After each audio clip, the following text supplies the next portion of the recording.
Jangan ngaku-ngaku punya nasab. Kalau orang berdusta nasab, dosa gede, lam yajid arfal jannati, tidak akan mencium bau surga. Bukan keturunan Nabi, ngaku keturunan Nabi. Wah, ini dosa, pengkhianat ini. Ya, harus hati-hati. Bukan keturunan Nabi, tiba-tiba ngaku keturunan Rasulullah SAW. Wah, ini adalah dusta. Jangankan kok ngaku keturunan Nabi, ngaku kepada orang lain pun nggak boleh memalsukan nasab, tuh nggak boleh, haram, nggak mencium bau surga, apalagi nasabnya Rasulullah. Ini beneran cucu Nabi, bukan anak cucu iblis.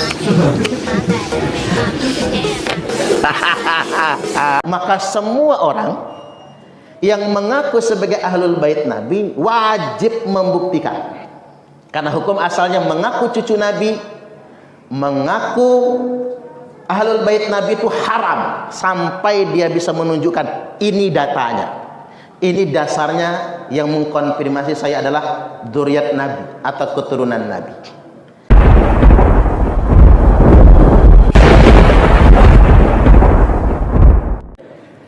Ngaji kita hari ini temanya kewajiban mencintai ahlul bait Nabi sallallahu alaihi wasallam. Mencintai ahlul bait itu bagian dari ibadah, bagian dari ketaatan.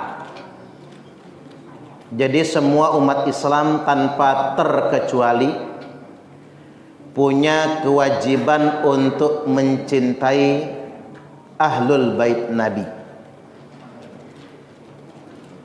Rasulullah sallallahu alaihi wasallam telah bersabda, "Addibu auladakum ana thalathi khisal." Ajarkan kepada anak-anak kalian tentang 3 perkara. Jadi orang tua diwajibkan mengajar kepada anak-anaknya tentang 3 perkara. Yakni yang pertama, hubbi nabiyikum, yakni mencintai nabi kalian. Kita punya kewajiban untuk mencintai nabi. Wa hubbi ahli baitihi, dan ajarkan juga mencintai keluarga nabi, ahlul bait tadi itu. Wa qiraatil Quran, dan perkara yang ketiga adalah ajarkan membaca Al-Quran. Pada bagian yang pertama sudah jelas, kita wajib mencintai Nabi. Tidak dianggap beriman kita ketika tidak mencintai Nabi. Nah, pada bagian yang kedua, wa hubbi ahli baitihi, ternyata kita juga diwajibkan untuk mencintai keluarga Nabi. Dan mencintai keluarga Nabi itu bagian dari ketaatan. Secara sederhana sempat ditanyakan, siapa saja ahlul bait Nabi? Yang sudah jelas itu pertama, istri-istri Nabi. Itu ahlul bait. Wanita-wanita yang disucikan oleh Allah Subhanahu wa taala. Itulah mengapa janda Nabi haram dinikah oleh siapapun. Masa sudah menjadi istri Nabi kemudian dinikah orang lain lagi? Jadi hilang gelar ummul mukmininnya. Kemudian yang berikutnya, 4 keluarga yang diharamkan untuk menerima zakat. 4 keluarga yang disebutkan Nabi yang mereka itu haram menerima zakat. Siapa saja itu? Hum alu aliyin, yang pertama keluarganya Ali. Ali, Fatimah, Hasan, Husain. Keluarganya Ali itu ahlul bait namanya. Yang kedua, wa alu Aqil, keluarganya Aqil. Jadi saudaranya Ali. Kemudian wa alu Ja'far, keluarganya Ja'far. Masih adik beradiknya Ali bin Abi Thalib juga. Kemudian yang keempat, wa alu Abbas, keluarganya Abbas. Itu pamannya Nabi. Jadi ini 4 keluarga selain istri Nabi. Ini 4 keluarga yang ditegaskan sebagai ahlul bait. Dan kita punya kewajiban mencintainya berdasarkan hadis tadi itu. Dan 4 keluarga ini juga adalah keluarga yang haram menerima zakat. Tidak boleh minta-minta sedekah. Jadi kalau ada di zaman sekarang orang ngaku cucu Nabi, Pak, terus minta-minta sedekah, udah salah itu. Tapi kalau ada orang yang ngaku cucu Nabi, kita nggak punya duit dikasih, kita punya utang dibayarin, anak kita nggak bisa bayar sekolah dilunasin, nggak punya beras kita dikasih, entah cucu beneran atau bukan, minimal agak yakin kita kalau itu cucu Nabi. Karena memang sebetulnya ahlul bait itu nggak boleh ndawir, nggak boleh minta-minta sedekah gitu, ngancam ente kaya gara-gara kakek ane misalnya, tolong bagi sebagian harta ente kepada ane, nggak boleh itu. Betul-betul merusak muruah, kehormatan dari keturunan Rasulullah sallallahu alaihi wasallam. Nah, yang ingin saya garis bawahi, karena mencintai ahlul bait Nabi itu adalah ibadah, adalah sebuah ketaatan, berarti hukum asalnya haram ngaku-ngaku ahlul bait Nabi. Jadi haram dia. Karena kita ngambil kaidah usul fikihnya begini, Pak. Al aslu fil ibadati at-tauqif kalau kata Imam Ahmad, atau at-tawaqquf. Hukum asal dari ibadah itu terlarang hingga munculnya dalil. Atau dalam bahasa yang lain, al aslu fil ibadati at-tahrim. Hukum asal dari segala ibadah dan ketaatan adalah diharamkan. Semua ibadah itu haram. Semua ketaatan itu haram hingga datang dalil yang menunjukkannya. Berarti kalau ingin saya sederhanakan, kita bangun korelasinya, ngaku cucu Nabi itu haram kalau nggak bisa menunjukkan buktinya. Ngaku ahlul bait itu haram hukumnya kalau nggak mampu menunjukkan dalilnya. Kadang orang bicara suhrah wal istifadah, kan udah terkenalnya begitu. Entar dulu, kalau begini Pak, kalau Pak Edi Irawan Arif adalah putranya Kiai Haji Arif Mahya, orang sudah tahu semua, betul nggak kira-kira? Tetapi kalau 5 abad kemudian ada orang yang ngaku-ngaku saya cicitnya Kiai Haji Arif Mahya, entar dulu, ini sudah 5 abad. Apalagi begini, kalau Megawati itu anaknya Soekarno, kita sudah paham, Megawati Soekarno Putri. Tapi kalau 5 abad kemudian ada orang yang ngaku-ngaku anak Soekarno, namanya Suparman Soekarno Putra, entar dulu. Setahu kita kan nggak ada anaknya Soekarno yang namanya Suparman. Kalau Guntur ada, kalau Buruh ada. Nah ini penting. Jadi karena memang mencintai ahlul bait itu adalah ibadah dan ketaatan, maka semua orang yang mengaku sebagai ahlul bait Nabi wajib membuktikan. Karena hukum asalnya mengaku cucu Nabi, mengaku ahlul bait Nabi itu haram sampai dia bisa menunjukkan ini datanya, ini dasarnya yang mengkonfirmasi saya adalah dzurriyyat Nabi atau keturunan Nabi. Cuman satu Pak, ngaku cucu Nabi itu yang diperbolehkan. Begini, dalam darah saya mengalir darah Rasulullah Adam alaihi salam. Ini itu boleh kita ngomong begitu. Karena nggak mungkin kita keturunan monyet kalau kata Charles Darwin itu kan. Kita semua beriman, kita ini anak cucu Nabi Adam. Tapi kalau orang mengatakan saya keturunan Nabi Musa, entar dulu, kita nggak boleh langsung percaya. Orang ngaku saya keturunan Nabi Ibrahim, entar dulu. Ngaku keturunan Nabiullah Muhammad sallallahu alaihi wasallam, entar dulu. Harus tunjukkan mana datanya, mana buktinya. Mengapa saya sampaikan begini? Karena ulama ahlu sunnah wal jamaah sudah menghimbau siapapun yang ngaku-ngaku ahlul bait Nabi, ngaku-ngaku cucu Nabi, wajib ditanyakan buktinya dan wajib diteliti. Al-Hafiz Ibnu Hajar Al-Haytami, seorang ulama besar dari kalangan mazhab Syafi'i, ulama ahlu sunnah wal jamaah, mengatakan yang bagi li kulli ahadin ayyakuna lahu ghiratun fi hadan nasabi syarif. Niscaya sudah semestinya setiap orang yang ngaku umat Nabi Muhammad, kita ini umat Nabi ini Pak, setiap orang harus punya sensitivitas, sensibility, sense of crisis kalau kata orang sekarang, harus benar-benar sensi kepada orang-orang yang ngaku-ngaku cucu Nabi. Jadi ayyakuna lahu ghiratun fi hadan nasabi syarif. Kita harus benar-benar punya ghirah, punya kecemburuan terhadap nasab mulia keturunan Rasulullah sallallahu alaihi wasallam.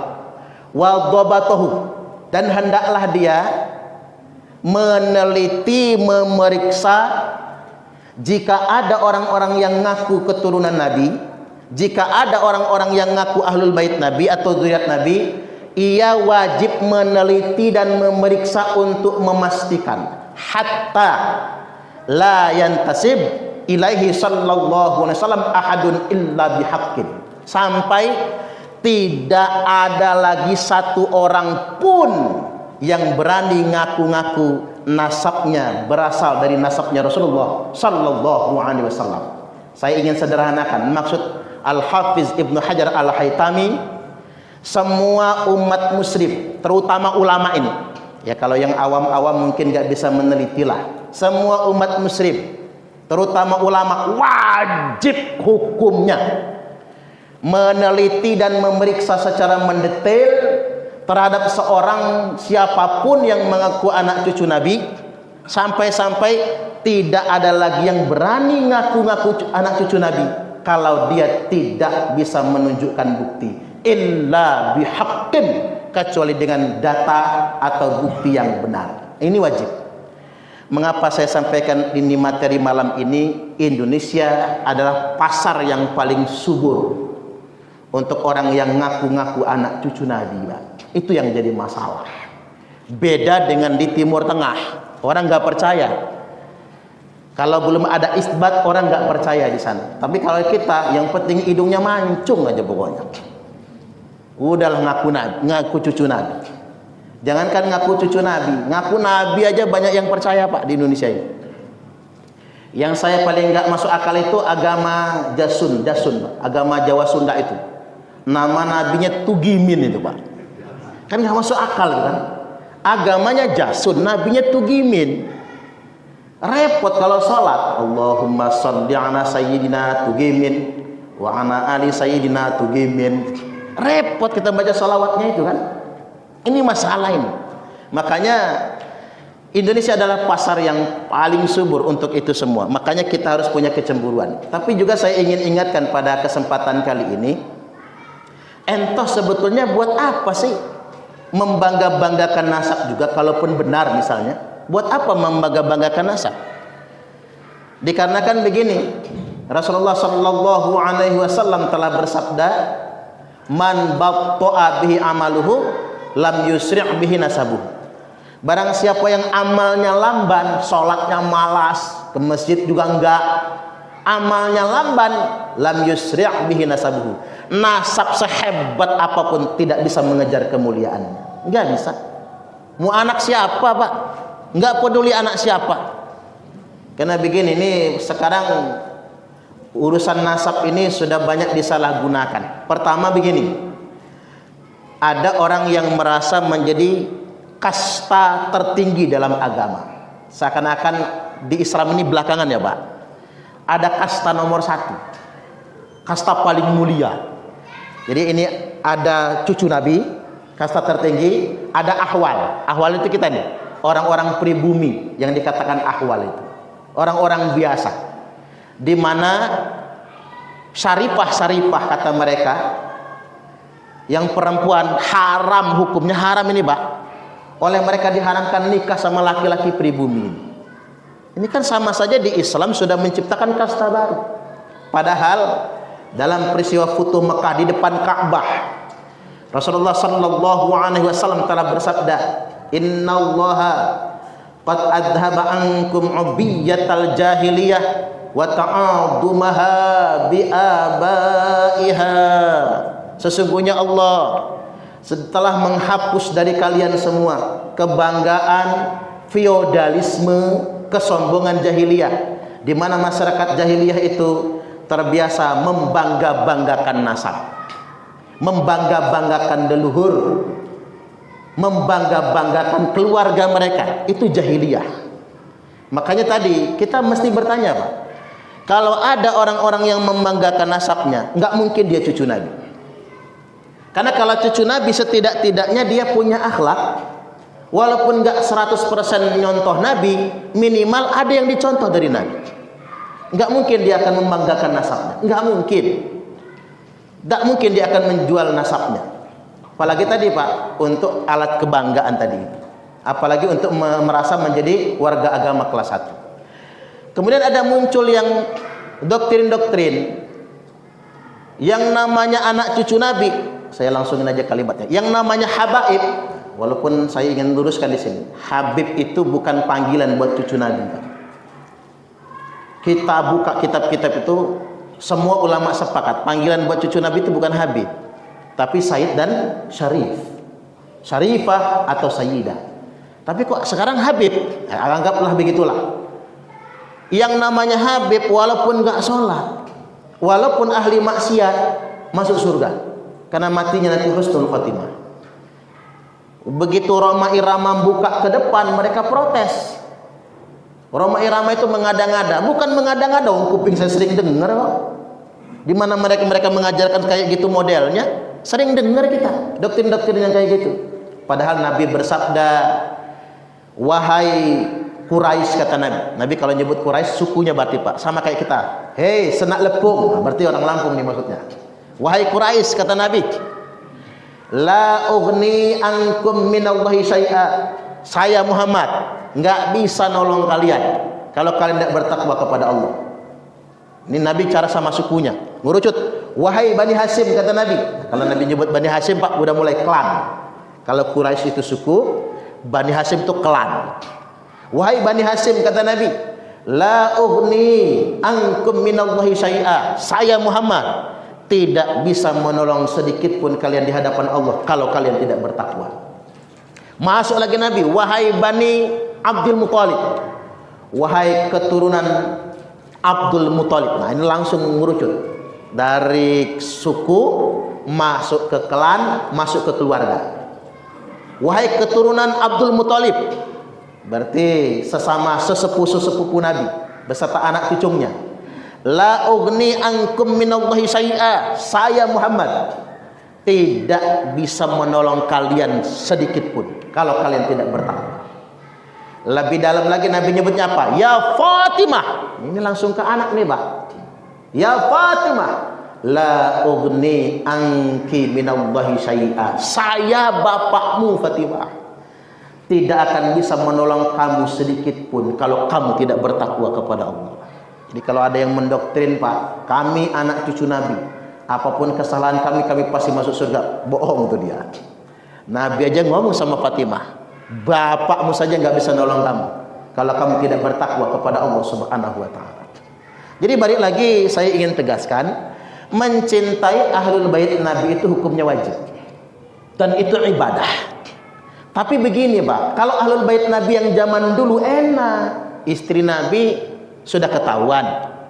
Yang kedua, keluarga Ali, keluarga Ja'far, keluarga Aqil, keluarga Abbas, 5 ini sudah jelas. Tapi berhubung sudah 14 abad kemudian, maka kita punya kewajiban bertanya ulang. Kalau ada yang ngaku cucu Nabi, sini mana buktinya? Dan ini kewajiban tentunya bagi para ulama. Semua ulama se-Indonesia Raya tercinta ini wajib hukumnya mempertanyakan itu. Kalau ulama tidak mempertanyakan, ulama telah mengkhianati umat Islam. Makanya saya ditanya, emang siapa Anda kok mempertanyakan nasab keturunan Nabi? Jawaban saya gampang. Saya umat Nabi. Saya ini umat Nabi, cucung Nabi Adam, kata saya. Saya ini umat Nabi. Sebagai umat Nabi, karena saya punya kewajiban mencintai keluarga Nabi. Sebagai umat Nabi, saya harus bertanya kepada siapapun yang ngaku anak cucu Nabi. Mana datanya, mana buktinya. Harus begitu. Ini bukan membenci keluarga Nabi agar tidak ada yang mengaku-ngaku. Apalagi untuk kepentingan yang menyimpang. Apalagi untuk melanggar syariat agama. Jadi, balik lagi Pak. Islam ini agama yang mudah sebetulnya. Jangan dibuat rumit juga pada akhirnya. Jadi jangan menggunakan agama buat ngancam. Kalau nggak cinta Habib, mati su'ul khotimah. Kalau nggak cinta Habib, nanti walaupun ahli ibadah masuk neraka. Na'udzubillah. Nabi aja nggak kayak gitu kan?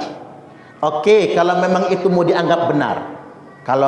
Karena kami kalau nggak cinta Habib masuk neraka, maka kami, karena ini masalah surga sama neraka ini Pak, maka kami sebagai umat Nabi punya kewajiban juga bertanya, mana buktinya kalau Anda merupakan cucu Nabi? Tidak boleh hanya mengaku-ngaku saja. Ini penting untuk kita garis bawahi. Karena begini, kalau cucu Nabi betulan Pak, nggak akan membanggakan nasab. Saya ambil contoh sederhana. Kita punya Wali Songo. Wali Songo itu rata-rata kan keturunan Nabi. Terutama yang katakanlah yang paling dekat sama kita, Sunan Gunung Jati, Syarif Hidayatullah, itu kan cucu Nabi Pak. Syarif Hidayatullah itu gelarnya saja Syarif, berarti dari Imam Husain. Karena bapaknya itu Raja Mesir. Bapaknya Raja Mesir, anak-anaknya dikirim. Salah satunya di Indonesia untuk berdakwah di Indonesia di abad ke-15 Masehi. Bahwa Islam ke Indonesia ini, memang sih Islam masuk ke Indonesia itu sudah sejak abad awal katanya. Cuman kan belum tersebar. Nah, baru tersebarnya di Wali Songo. Salah satu penyebarnya adalah Sunan Gunung Jati. Nah, Sunan Gunung Jati ini datang ke Lampung, ke kerajaan Pugung. Di Pugung sana itu Pak, Pugung Raharjo kan? Kerajaan Pugung. Daripada perang dibuatlah pernikahan kerajaan. Maka Sunan Gunung Jati menikah dengan Putri Sinar Alam. Pernikahan Sunan Gunung Jati dengan Putri Sinar Alam itu bukan pernikahan selir, bukan pernikahan kerajaan. Jadi Putri Sinar Alam, Putri Lampung itu bukan jadi selir, tapi pernikahan kerajaan. Kalau selir pasti dibawa ke Cirebon, karena bukan selir, tinggalnya di Lampung. Pernikahan dengan Putri Sinar Alam, punya anak namanya Raden Muhammad Aji Saka. Berarti kan nyambung kepada Nabi Raden Muhammad Aji Saka ini, karena turunan laki-laki. Yang di Lampung dikenal dengan Ratu Darah Putih, karena inilah pendiri Keratuan Darah Putih. Raden Muhammad Aji Saka ini punya cicit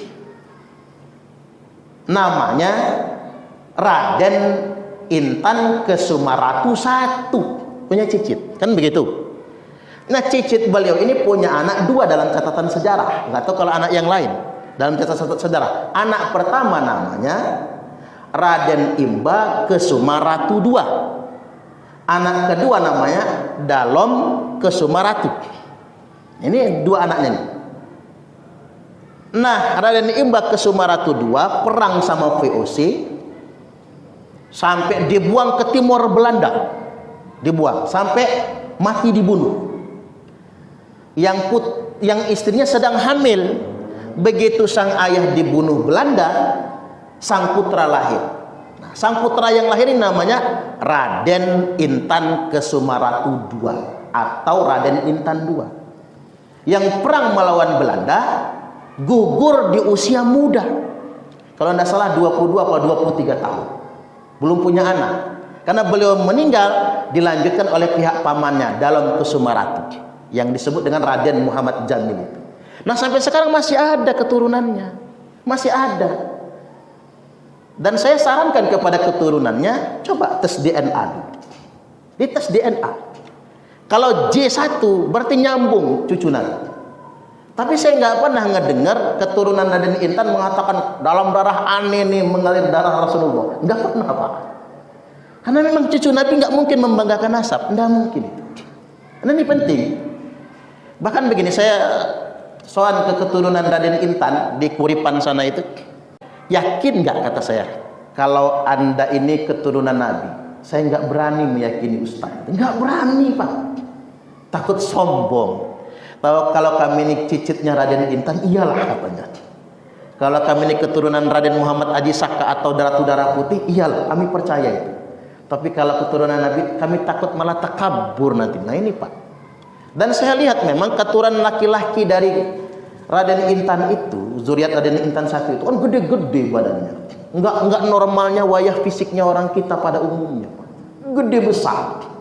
Benar kalau dalam catatan Belanda itu ada anak muda di Lampung itu namanya Raden Intan itu yang badan besar, gagah dan tidak terkalahkan dalam pertempuran. Benar itu. Kecuali ketika dia ditipu ya, karena diracun pakai daging kerbau itu. Nah, cuman saya ini mengutip saja. Artinya Lampung punya sejarah loh, Pak. Makanya di Lampung ada istilah buaya aji, buaya Rasul kan. Buaya aji, buaya Rasul di Lampung itu kan berarti keluarga Rasul. Tapi mengapa tidak pernah dibangga-banggakan? Karena memang nggak harus dibanggakan yang sedemikian rupa. Tapi bahwasanya kesadaran kita kalau ada yang ngaku anak cucu Nabi harus kita tanya dalilnya apa, datanya mana, kitabnya mana, tes DNA-nya apa, wajib itu. Agar mengapa tidak memanfaatkan agama untuk kepentingan tertentu. Baik, sampai di sini kita buka tanya jawab. Saya persilahkan. Pertanyaannya bebas, Pak. Ya, silakan.